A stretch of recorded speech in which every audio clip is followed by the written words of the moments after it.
diable est l'originel, le père du mensonge. Ne mentez jamais à vous-même. Ne devenez pas votre propre idole. Posez-vous toujours les vraies questions. Ai-je fait ce que je dois faire? Est-ce ce qu'il fallait faire? Qu'est-ce qui s'est réellement passé? Pouvais-je faire autrement? C'est-à-dire, faites toujours votre examen de conscience. Le Christ, c'est lui, notre libérateur et notre vérité. Il est le vrai Dieu. Il se présente comme le chemin, la vérité et la vie. Et nous libère par sa parole. Et nous libère par sa croix. Dans la signification et l'amour, nous a aimés jusqu'au bout. Être disciple du Christ, c'est donc être libre. C'est rechercher la liberté. C'est être à la recherche de la vérité. Le jeune homme riche est parti triste pour avoir refusé de suivre la voie. Il ne découvre pas la vérité qu'il recherche et ainsi n'a pas la vie. Il est frustré à l'intérieur de lui-même. Chers amis, ce n'est pas parce qu'une chose est vraie ou bonne, une chose ne devient pas vraie ou bonne parce que ça m'arrange. Une chose ne devient pas vraie ou bonne parce que tout le monde en parle ou parce que tout le monde le fait. Une chose ne devient pas vraie ou bonne parce que tel l'a dit au regard de son autorité ou au regard des liens qui munissent à la personne. Une chose ne devient pas bonne ou vraie parce que c'est actuel, c'est moderne. Une chose ne devient pas bonne parce que je la fais, parce que ça me convient. Et une chose n'est pas mauvaise parce que je n'y arrive pas. La vérité est ouverture à Dieu. Ne jamais se libérer de sa conscience. Former sa conscience par la droiture. La parole, Seigneur, est vérité. Vérité sur ma vie. Frères et sœurs, vous avez été appelés à la liberté. Seulement ne faites pas de cette liberté un prétexte de vivre selon la chair, mais rendez-vous par la charité, serviteurs les uns des autres. Il nous faut donc connaître la vérité. Si vous demeurez fidèles à ma parole, vous êtes vraiment mes disciples.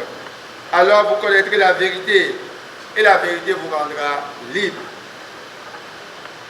Devenez des amoureux de la vérité, et donc des libérateurs. Dans un monde de servitude, où le mensonge prend l'apparence de la vérité, dans un monde de fausseté, affinez bien votre discernement pour ne pas devenir esclave.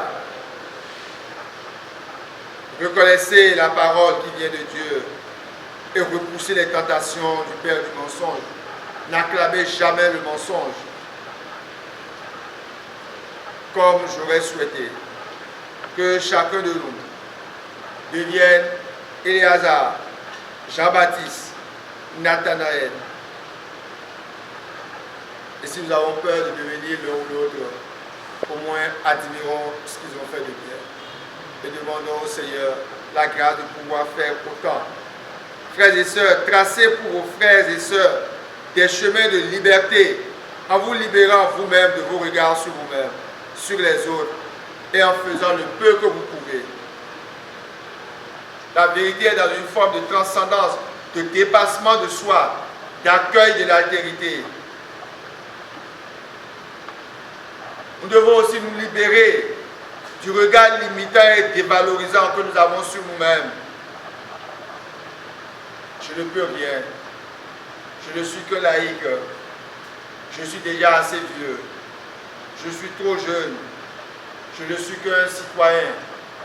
Ce sont des paroles qui nous bloquent.